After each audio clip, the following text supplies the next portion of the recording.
નમસ્કાર, આપ જોઈ રહ્યા છો સ્પાર્ક ટુડે ન્યૂઝ। પાદરાના ડબાસા ગામ ખાતે હકની વાત દ્વારા જનસેવા કાર્યાલયની શુભ શરૂઆત કરવામાં આવી। પ્રજાના હક માટે લડાયક યોદ્ધા કહેવાતા વિકીભાઈ શ્રીમાળી દ્વારા જનસેવા કાર્યાલયની શુભ શરૂઆત કરવામાં આવી છે। શિવરાત્રી નિમિત્તે વિકીભાઈ શ્રીમાળી દ્વારા જનસેવા કાર્યાલયનો શુભારંભ કરવામાં આવ્યો। આ જનસેવા કાર્યાલય ખાતે પાદરા તાલુકાની જનતાને સરકારી કામકાજોમાં અધિકારીઓ જે ધર્મના ધક્કા ખવડાવે છે તેઓના કામ કરવામાં આવશે। આ કાર્યક્રમમાં ગંગા સ્વરૂપ બહેનોના હસ્તે કાર્યાલયનો શુભારંભ કરવામાં આવ્યો। માતાઓ બહેનોની સાડીનું વિતરણ કરવામાં આવ્યું।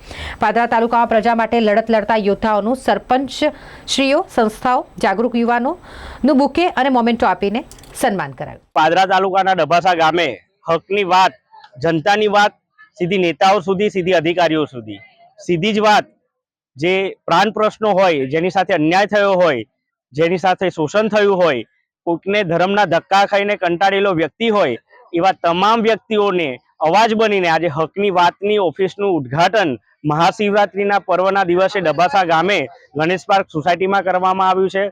અને આ આયોજનની અંદર આજુબાજુના તાલુકાના અને પાદરા તાલુકાના જે પણ સેવાકીય સંસ્થાઓ સાથે જોડાયેલા વ્યક્તિઓ છે, જેટલા સંસ્થાઓ છે, જેટલા મંડળ છે, જેટલા ટ્રસ્ટ છે, એ તમામ લોકો આ આયોજનની અંદર જોડાયા છે।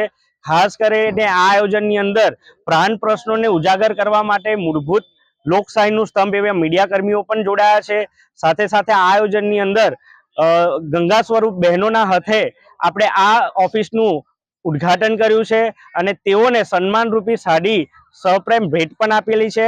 અને જેટલા પણ આજુબાજુના તાલુકા અને આપણા તાલુકાના જેટલા પણ નાના વ્યક્તિઓનો અવાજ બનીને તેઓને હક માટે લડાઈ લડતા આગેવાનો છે, તેઓને પણ સન્માનિત કરવાનો અહીંયા કાર્યક્રમ કરવામાં આવ્યો હતો। અને મહાશિવરાત્રિના પર્વના દિવસે અહીંયા એક સુંદર મજાના ભજનનું પણ આયોજન કરવામાં આવ્યું હતું। તેમાં જયદેવભાઈ શર્મા અને નાની દીકરી એવી હિરલબેન શર્માને કંઠે ભજન લોકોએ સાંભળ્યા અને અહીંયા મહાપ્રસાદીનું પણ આયોજન કરવામાં આવ્યું હતું। હકની વાત, જનતાની વાત સીધી નેતાઓ સુધી કરશે અને અધિકારીઓ સુધી કરશે। પ્રાણ પ્રશ્નોને ઉજાગર કરીને હકની વાતની ઓફિસનું આજે અનાવરણ કર્યું છે। આ આયોજનની અંદર સહભાગી અને આમંત્રણને માન આપીને આવનાર તમામ લોકોનું હું હૃદયપૂર્વક આભાર વ્યક્ત કરું છું।